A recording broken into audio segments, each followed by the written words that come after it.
know if something is the perfect will of God? Let's say you have an opportunity. How do you know that taking that opportunity is the will of God?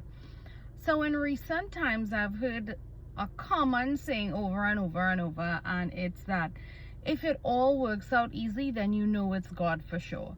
And I've even heard this from what I would consider to be mature Christians, but is that really biblically accurate?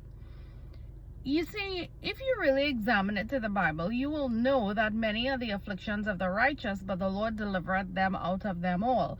Meaning that not everything is going to be smooth sailing and easy. When we look at the life of somebody like, let's say, the Apostle Paul, there was obstacle after obstacle after obstacle. And yet Paul was in the perfect will of God. When we look at the life of Jesus, nothing really was easy for him. The Bible calls him a man of sorrows. He was well acquainted with grief.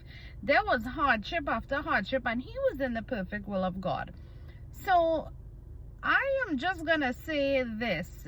If you want to know if you're in the perfect will of God, or if something is the will of God for your life, examine it to what the Word of God says.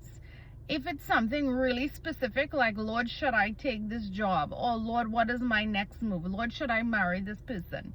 Do some fasting, do some praying, and ask Him to speak to you in a way that you will know undoubtedly it is Him. And He will speak and you will know. Not because something is easy means that it is the will of God. The Bible tells us that broad is the road that leads to destruction, that leads to hell. Meaning that a lot of times when there's no resistance, it's because it's not God. Now, I'm not saying that every time it's God, it's going to be difficult. I'm just saying you have to get in the Bible. You have to read it. You need to fast yourself, and you need to pray, and you need to ask Him, and He will speak.